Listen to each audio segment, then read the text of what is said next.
तो वे आटे को महफूज रखना हो तो इसे दूध के साफ खाली पैकेट में रखकर फ्रिज में रखें।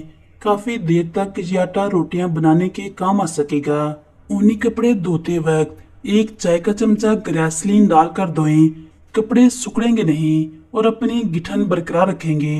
लिबास में बटन टांकने के बाद दागों पर एक बेरंग नेल पॉलिश चिपका दें। बटन आसानी से टूटेंगे नहीं।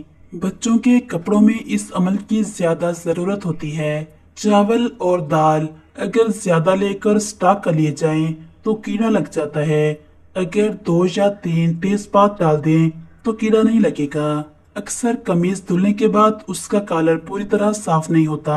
इसके लिए कमीज धोने से पहले थोड़ा सा शैम्पू कॉलर पर लगाकर रगड़ें, फिर कमीज धो लें। कॉलर बिल्कुल साफ हो जाएगा। कॉर्नफ्लोर दूध में मिलाकर पेस्ट बना लें और चेहरे पर लगाएं। हफ्ते में 2 बार ये करने से रंग गोरा होने लगेगा। धूप से झुलसी हुई जिल्द भी ठीक हो जाएगी। अक्सर लोगों को सफर के दौरान चक्कर और मतली की शिकायत होती है। इससे बचने के लिए सफर शुरू करने से पहले सूंठ का सफूफ 2 या 3 चुटकी लेकर फाँक लें। इस शिकायत में ये बहुत मुफीद होता है। खाने के बाद कच्ची लस्सी यानी कि थोड़े से दूध में ज्यादा सारा पानी डालकर पीने से भी आम हजम हो जाता है। नाखून को टूटने से बचाने के लिए इन पर लहसुन यानी थोम की फली यानी जोई को छील कर रोजाना रगड़ें। कपड़े पर से सुर्ख रोशनाई के दाग दूर करने के लिए इसे दही से धो लें तो सुर्ख दाग दूर हो जाएंगे। कीड़े मकोड़ों को घर से भगाने के लिए जहाँ ये नजर आए इस जगह पर काफूर चलाया जाए तो कीड़े दोबारा वहां नजर नहीं आएंगे। दांतों में दर्द हो तो जिस दांत में दर्द है इसके नीचे अदरक रख दें, दर्द कम हो जाएगा। अगर आप चाहते हैं कि जूते की पॉलिश चमके तो पॉलिश करने से पहले थोड़ा सा सिरका मिला दें, जूते चमक जाएंगे। जब पुदीना बाजार में वाफिर और सस्ता मुहैया हो, बहुत सारा खरीद कर या अगर घर की क्यारी में हो तो तोड़कर धूप में सुखा लें। सूख जाए तो पिसा हुआ काला नमक और जीरा मिलाकर हवाबंद डब्बे में महफूज कर लें। जब जरूरत हो ये इस्तेमाल किया जा सकता है। साबुन की टिक्कियों के रैपर फेंके नहीं, इन्हें अपने जूतों की रैक में रख दें। जूतों और मोजों की बू से घर को महफूज रखें। सुनहरे दांत के ऐनक के फ्रेम पर कुदरती रंग का नेल पॉलिश लगाएं।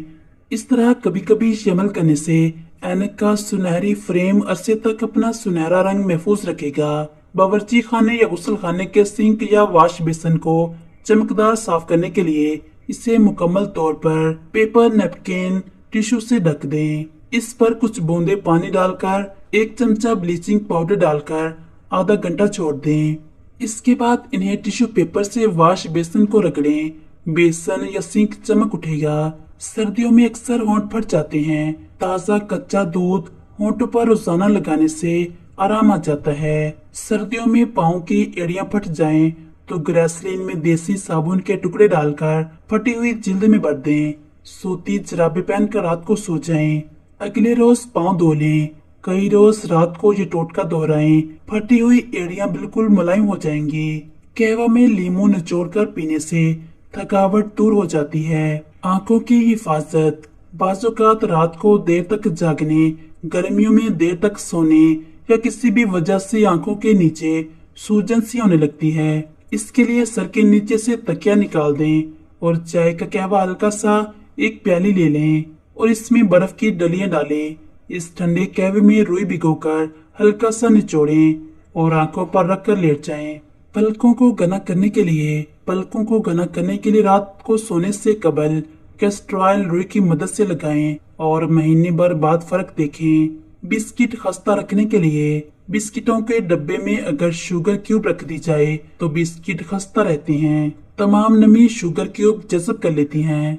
छुरी चम्मच जैसी चीजों पर जंग लग जाए तो मीठा सोडा, सिरका और विम या जिस चीज से भी बर्तन धोते हैं इन तीनों का मलगूबा सा बना लें और बर्तनों पर लगाकर 1-2 घंटे के लिए छोड़ दें और फिर पानी से धो लें। जंग से निजात मिल जाएगी। बालों में अगर मेहंदी और तेल डाला जाए और 1 घंटे बाद शैम्पू किया जाए तो बाल बहुत चमकदार और सेहतमंद नजर आएंगे। इसको सबसे अच्छा कंडीशनर कहा गया है। बास लोग पाए की बदबू की वजह से इन्हें पकाने से घबराते हैं, लेकिन अगर पाए गलाते वक्त इसमें थोड़ा सा सफेद जीरा, दालचीनी और लौंग डाल दी जाए तो घर में नागवार महक नहीं आएगी और पाए भी मजेदार बनेंगे। बरसात के मौसम में अगर नमकदानी में पड़े नमक में सीलन हो जाती है, इसमें 4-5 चावल के दाने डाल दें, नमक नमी से महफूज रहेगा। अक्सर लोग जब भी कोई चीज फ्राई करते हैं तो तेल की गर्माई का अंदाजा नहीं कर पाते। एक साफ स्टिक जिसे शाशलिक स्टिक कहते हैं खरीद कर रख लें और जब देखना हो कि सही गर्म है तो वो स्टिक एहतियात से पकड़कर तेल के दरमियान खड़ी करके देखें। अगर बुलबुला ना बने तो तेल फ्राई के लिए तैयार है। अंडों को उबालने के बाद इनका पानी जाया न करें, बल्कि अपने पौधों को डाल दें। इनकी नशोनुमा में हैरत अंगेज